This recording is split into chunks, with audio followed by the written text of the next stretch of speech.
Μπορείτε να δείτε κυρίες και κύριοι, γίνεται χαμός εδώ πέρα. Δεν μπορούμε να βρούμε 3 με 5 που θα έρθουν να κάνουν. Δεν γίνεται αυτό, δεν γίνεται. Έχω να πω πάρα πολλά. Δεν θα φτάσει ο χρόνος. Γιατί? Με 3. Μίλα.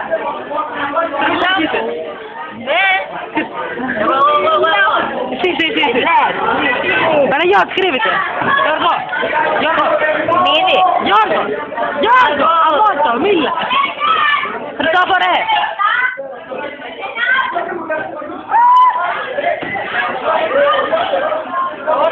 Βλέπει πάλι. Να βάλει στρατή. Παναγιώτη, κρύβεται. Μη κοροϊδές.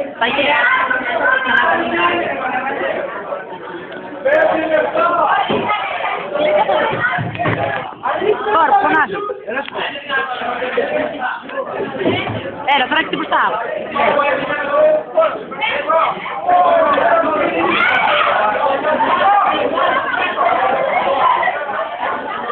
Γεια. Έλα. Κάνε μια σοβαρή δήλωση, παιδί μου. Μια σοβαρή δήλωση. Το σχολείο τελεί υποκατάλληλη. Και όπως το αφήνει δεν τους πας βουνιές, μόνος είμαι εγώ. Όποιος και να είναι.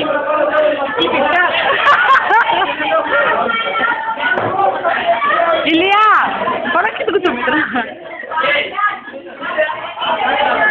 Η κάμερα γράφει, έλα. Πήγα να μας νοθεύσει, όμως η δικαιοσύνη έχει πολλά μάτια και βλέπει. Στην προκειμένη περίπτωση τα μάτια της δικαιοσύνης ήταν τα αυτιά μου. Λοιπόν, όποιος θέλει να προσπαθήσει να κάνει ουσία, θα του γαμίσω. Κόντρα, πες και εσύ για κουβέντη, παίρνει την ώρα σου μέσα μερά. Ρώτα και το θα πω πες. Πες μόνο σου. Πες το ξέρεις, γιατί θα σου ρωτάω. Περιγνώμη που σκέφτομαι. Και το ξέρεις τώρα. Όπως λέγεται τα άρθρα. Ακόμα να αυτό. Άσχετο. Όλα κάπου.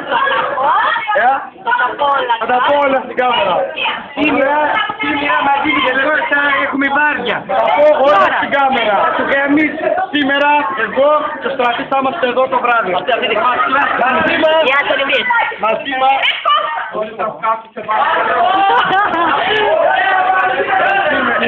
Και τον Στρατή. Τι ώρα. Τι ώρα ρε. 10 η ώρα θα έρθω. Θα είναι κι άλλος εδώ όποιος θέλει 10 η ώρα. Θα το βγάλω στο πολύ μπλαμπλάκι και θα έρθουν πολλές. Εντάξει, μπορείς να καταλάβεις ποιος θα είναι που τελειώνει 10 η ώρα. Τι ώρα τελειώνει? Θα το πάμε τελείως. 10 δεν είπες. Κύριε, θα βγάλω στην αρχή. Άντε, ευχαριστώ.